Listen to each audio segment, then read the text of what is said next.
रमणम.com।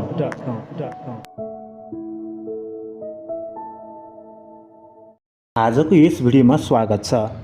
आज हामी यस भिडियोमा तपाईलाई नेपालमा मानिस मात्र होइन, नेपालमा विभिन्न चराहरू घुम्न आउने तथ्यको बारेमा पनि जानकारी दिँदैछौँ। कृपया भिडियो अन्तिमसम्म हेरिदिनुहोला।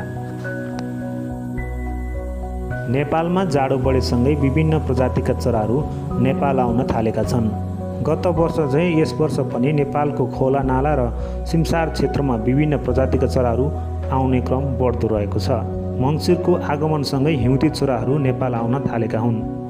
सुनसरी, सप्तरी र उदयपुरको सङ्गम स्थलमा पर्ने कोशी टापु वन्यजन्तु आरक्षणमा चराहरूको मुख्य वासस्थान बन्न थालेको छ।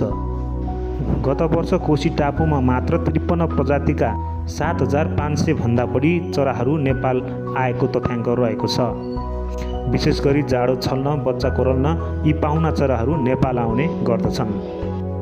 नेपालमा पाइने सबै प्रजातिका चराहरू पनि वर्षभरि नै नेपालमै रहने भन्ने हुँदैनन्।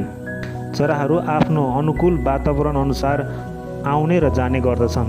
त्यसैले हामीले विभिन्न मौसममा विभिन्न प्रकारका चराहरू सजिलै देख्न सक्छौँ। नेपालको विभिन्न भागबाट तथा दक्षिण भारत र साइबेरियाका चरा बेतनामा हेर्न पाउँछौँ। बेतना सिमसारमा 49 प्रजातिका चराहरू रहेको तथ्याङ्क छ, जसमा 70% स्थानीय चरा, 18% हिउँदोमा आउने पर्यटन चरा र 12% गर्मीयाममा आउने चराहरू रहेको छ। कोशी टापुमा आउने प्रायजसो पाहुना चरा यहाँ पनि आइपुग्छन्। मङ्सिरदेखि फागुनसम्म नेपाल बाहिरबाट आउने पाहुना चराहरू बस्ने गरेको पाइन्छ।